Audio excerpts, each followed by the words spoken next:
Okay, welcome to another video by Noosa Flooring. This isn't a completed job, but really excited about it because I've not put a Kronoswiss Aquastop down in 4 or 5 years since the Oakleaf HD came out.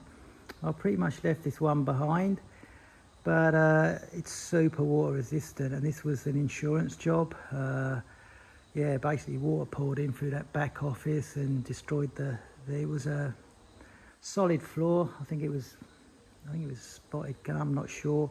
They'd been really laid badly. They'd put ply down with no more nails, so all the water had seeped under the ply and destroyed the floor. So it was all ripped up, and the client's gone with I recommended this because of its 72-hour water resistance, and I forgot how good it is. When you lay it down, when you get it absolutely square, you can almost just drop it and it clicks in with the 5G click system. It's the one with the little blue plastic spring that goes in and out as you drop it over, and it clicks and absolutely locks the end butts in.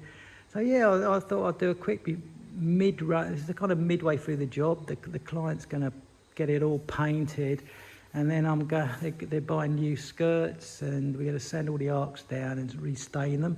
So it's going to look absolutely fantastic. So yeah, it's the beach.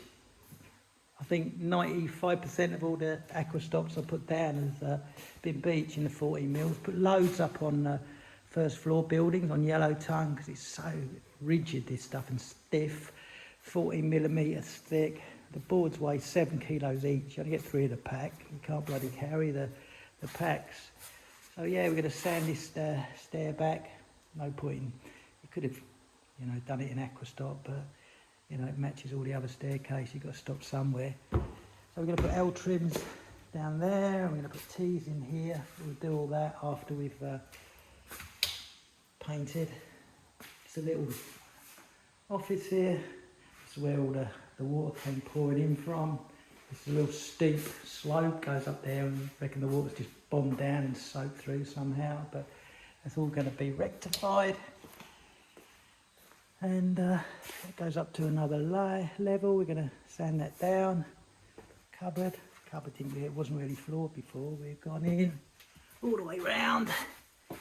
Might even recycle a bit of skirt and just knock up some kind of scotia there, or mini skirt. And then lovely bedroom here. Yeah, got it in the cupboards. Replaced the doors. Put some simple shelving in. There was some shelving in, it's all fallen apart. Yeah, it's I haven't looked at one in real life for bloody 5 years, and it's still, it's only got 8 boards, 8 repeats, but some of them got prominent marks on, like this I call a big Y, but I chop the top of the Y off if I can and mix it up. You wouldn't believe there's only 8 boards. You have to concentrate. I'd already put them in 8 piles, and then they've all got names.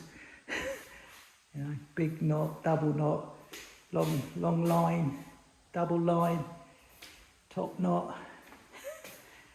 So when you're laying them, if you actually got someone else who's done it before, you can shout what board you want. But yeah, I put transitions in here. I didn't put a transition there because the door is on the it's on the outside. So I thought that's wrong. So yeah, I didn't put the transition because I wasn't sure to put it on the outside or the inside in case they swap it out. But yeah, but transition this one, obviously going into the office. And this is attention to detail. These boards are 244, so just to ended there, and then you add on that, and you've got 244 from there to there going across transition. Just a little bit of effort. And like with the main room, I just measure the width of the room, divide it by the width of a board, and then you take the fraction away.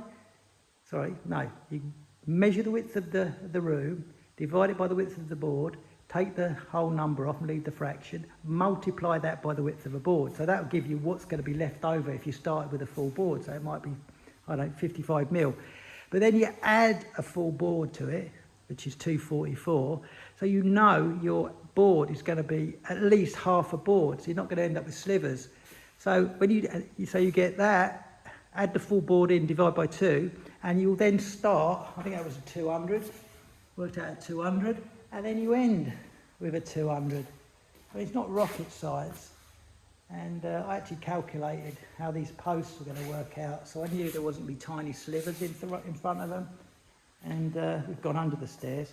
Little things, you know, going over the transitions and keeping it consistent with a plank width, starting and ending with a full board. If you go up a hallway, you measure the hallway, and again, left and right board should be more than half a board, but equal board either side. And then you work it out from there. So I always go in and laser things out. Sometimes I put a green line crosshair laser in there so that you've planned it out. And you know, if there's anything like you're going to go to a staircase or something like an island in a kitchen, then you just, you know, work out your start board, laser to it, work out the distance, divide it by the board, see what board you're going to end with. Is it going to cause any trouble? Is the island slightly not, is it off at an angle? If you end up with a small board against it, it might taper to nothing and it will stand out like a sore thumb. So you might have to correct and start with a non-equal board just to get, you know, a 90% of a board in front of that, slightly angled the way that the island's set up. So you just think about these things. It's you know, just a little bit of attention, prep. Don't just get the planks out of the box, and all the boxes they start with a full board against the wall. It's just bullshit. Do some measuring, spend a couple of hours thinking about it, you know, just measure, or go down the whole wall and measure the width of the room, see if it's, you know, within 5-10 mil. If it's not, you're going to have to compensate for that as well. But I'm going to make an educational channel on all the little tricks that you need to know to lay a floor and go under door jambs and all this kind of stuff, stairs. Because I think there's one guy on YouTube that I actually watched that knows what he's doing. There's so much misinformation there. There's videos that are 10 years old that have got 5 million views and they're wrong. So watch out for that. Thanks for watching, and I'm going to bung this up on my channel, but there will be, I'm really excited, when all the furniture's in, it's painted, it's going to look amazing. So I'll flick that one on a completed job. So yeah, thanks for watching. Cheers.